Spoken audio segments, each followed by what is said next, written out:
এটা হলো মূলত আমাদের একটা ভেসেল ল্যাম্প। ভেসেল ল্যাম্পটা কি? ভেসেল ল্যাম্প হচ্ছে ধরেন কোনো একটা মেশিনের ভিতরে বা এটা হচ্ছে আমাদের রিঅ্যাক্টর এই নরমাল লাইটের মতোই।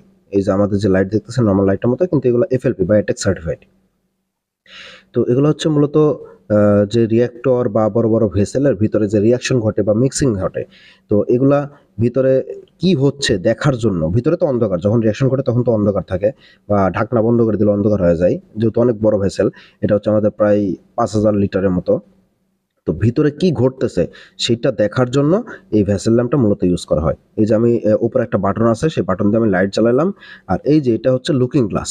এই লুকিং গ্লাস দিয়ে দেখা যায় ভেতরে কি ঘটছে। ওই যে ভিতরে হচ্ছে আমাদের একটা এজিটেটর আছে, স্ট্রেনার আছে, সেই স্ট্রেনারটা দেখা যাচ্ছে। তো এই ল্যাম্পগুলা মূলত অ্যাটেক সার্টিফাইড, মানে এই ল্যাম্পে তো 220 ভোল্ট ঢুকতেছে। এর ভিতরে যদি কোনো ধরনের আগুনের স্পার্ক হয়, সেই স্পার্কটা যাতে আমার বাইরে বেরোয় আসতে না পারে, এবং বাইরে তো আমার গ্যাসিয়াস সাবস্টেন্স আছে, যেহেতু আমার রিয়াকশন ঘটতেছে। সো গ্যাসিয়াস সাবস্টেন্স থাকতেই পারে বাইরে। তো ওই স্পার্ক হলে তো সেই গ্যাসিয়াসের সাবস্টেন্সের সাথে আবার স্পার্ক করে এখানে আগুনের উৎপন্ন তৈরি করতে পারে, বিশাল আগুনের।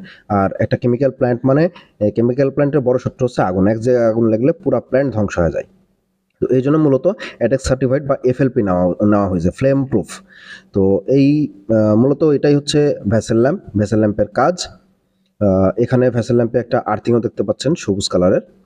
এখানে আর্থিং থাকে, এই আর্থিং আমার হচ্ছে আর্থিং পিটের সাথে কানেক্টেড, যাতে কোনো কারণে যদি আমার লিকেজ কারেন্ট ফ্লো করে বা শর্ট সার্কিট কারেন্ট ফ্লো করে, সেটা যাতে আমার গ্রাউন্ডে চলে যায়। এছাড়া এখানে আমাদের আরো অনেক কিছু দেখতে পাচ্ছেন। অনেক ইকুইপমেন্ট আছে, ইনস্ট্রুমেন্ট আছে। সেসব সম্পর্কে জানতে হলে ভিডিওগুলো লাইক করবেন, শেয়ার করবেন, কমেন্ট করবেন, সাবস্ক্রাইব করবেন। Thank you so much.